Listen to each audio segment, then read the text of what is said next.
Hello whisky fans, gather round, pull up a chair and let's see if we can get a good dram from our advent calendar today. December the 12th day of Christmas, kind of. Let's see what we've got. So this is it's kind of the halfway point today. And I'm pretty happy with how things have gone so far. There's been a few disappointments in regards to ABVs. But really, there's only really been one disappointing whiskey, Johnny Walker. But apart from that, everything's been pretty good, I think, from what I remember. Label away, clean glass, break the seal.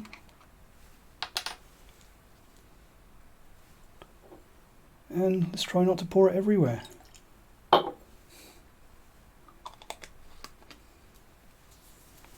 Quite fancy something peated.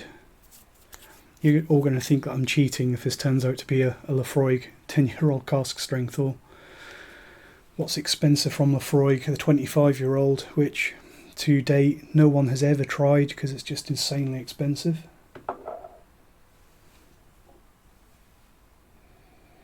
Not peated. Very unusual. That's not your traditional aged Scotch whisky nose, or perhaps it is. The thing that threw me is immediately getting quite an odd sweetness, an odd sweet note with quite a banana-y spiritiness. It's quite a simple nose. I might actually see if I can put a watch glass on that, which I will clean on my trouser leg because it's covered in dust. Because this isn't my normal room where I drink whiskey recreationally. So the watch glasses around here, they tend to sit around until I need one. So I'm sure you're all familiar with this. I've just put a little round piece of glass, people call them watch glasses, you can buy them online. Just traps in the aromas, and what you'll find, a lot of people don't agree with this, but I do, if you just cup it in your hand like that, like you're drinking out of a brandy glass, that'll just heat all of the volatile compounds in the whiskey, and that'll get some evaporation going. You'll get lots of aroma in quite a short period of time. So this one could be another world whiskey. I really hope that it's not, and this is one of my dreaded whiskies from last year's calendar, Bren, the distillery in France. They have very heavy banana notes in their whiskey, and it's not very good. So I'm sure whatever we've got here is better than that. As to whether or not it's Scotch at this point, the jury is out as far as I'm concerned. Bearing in mind I have only had basically one sniff of this so far. So now that that's had a little while in that glass to heat up, I can see some condensation forming on the bottom of the just light mistiness on the bottom of the watch glass. Let's give it another nose.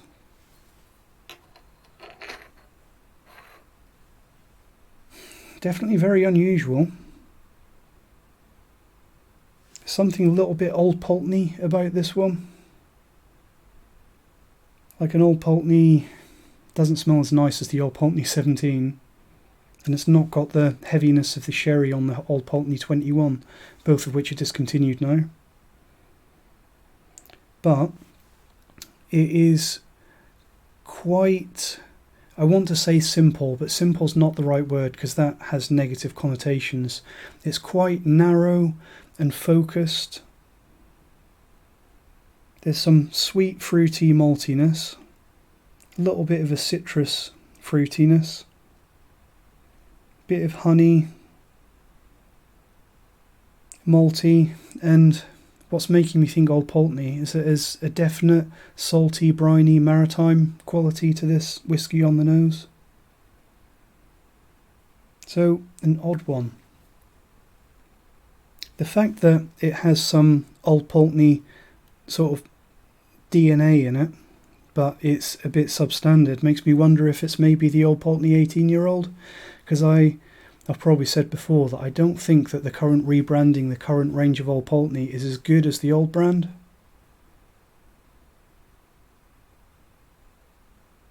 And I think at this point, the nose of this one is making me think kind of substandard Old Pulteney. Getting some more nuttiness, maybe some toasted malt, toasted barley notes, some cereal and grains.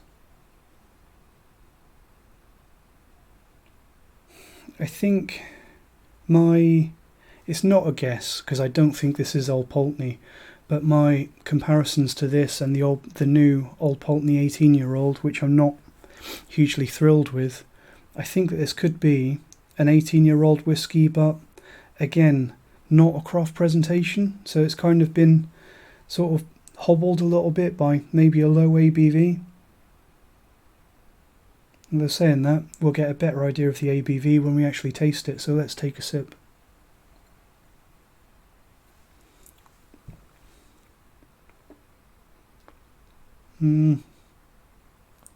Not a huge fan.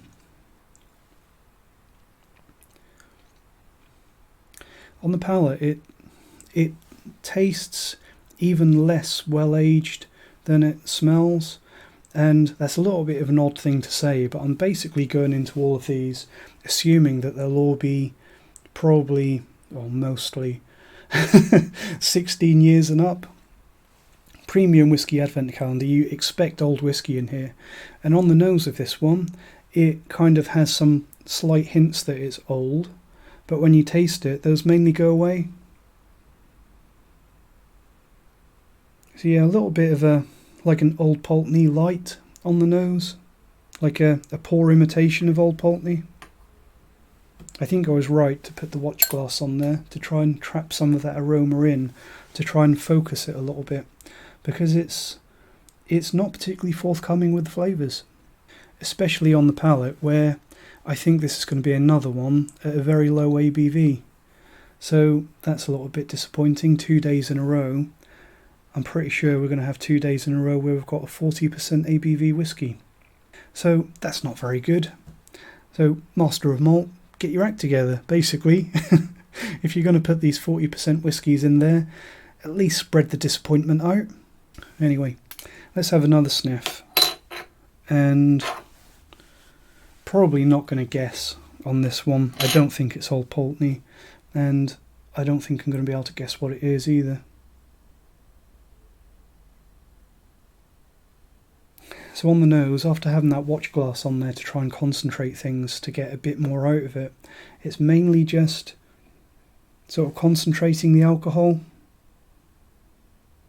I can smell that it's kind of concentrating the aromas and gathering them together and making it almost a closer experience to nosing something at a 43 or, well, 43% ABV, which I don't think this whiskey is.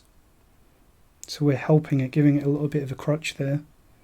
But it's mainly just making it stronger. It's not really bringing any more flavours out. Slight saltiness, some toasted grains. Actually smells a little bit blendy. A little bit perfumed, slightly floral. I would say that it's possibly an old Highland blend at 40%. A very light Highland blend. Let's have another sip.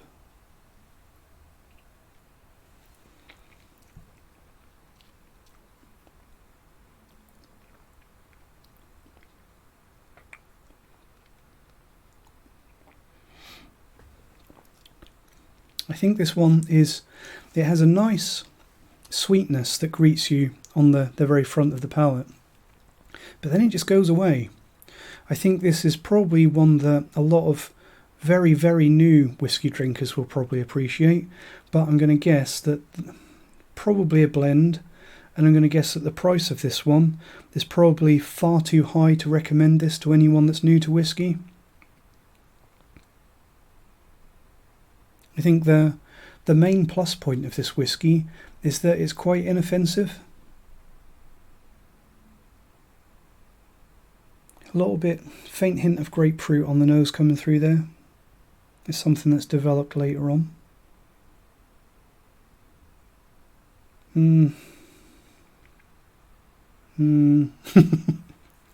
Possibly It's got a little bit of maybe a grain whiskey. I'm going to guess either an old grain whiskey or an old blend at 40%. There's definitely some grainy notes in there.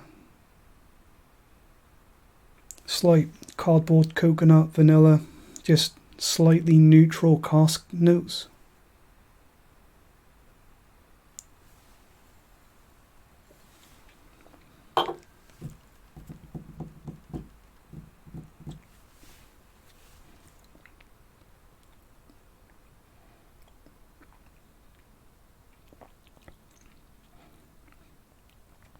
I think they might have sprung a little bit of a trick on here, and possibly an old grain whiskey or an old blend.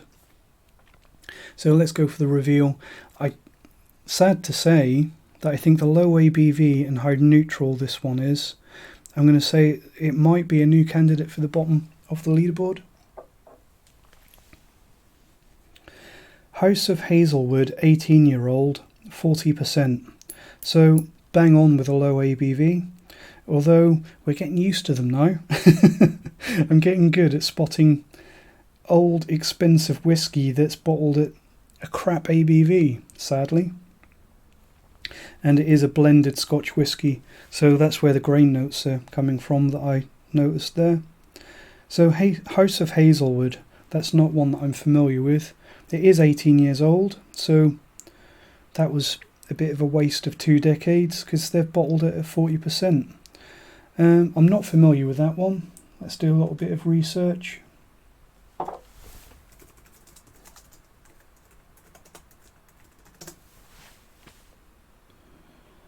House of Hazelwood, 18-year-old, comes in a 500ml bottle. That's a sure sign that you're being ripped off, isn't it, when they don't even give you a full 700ml?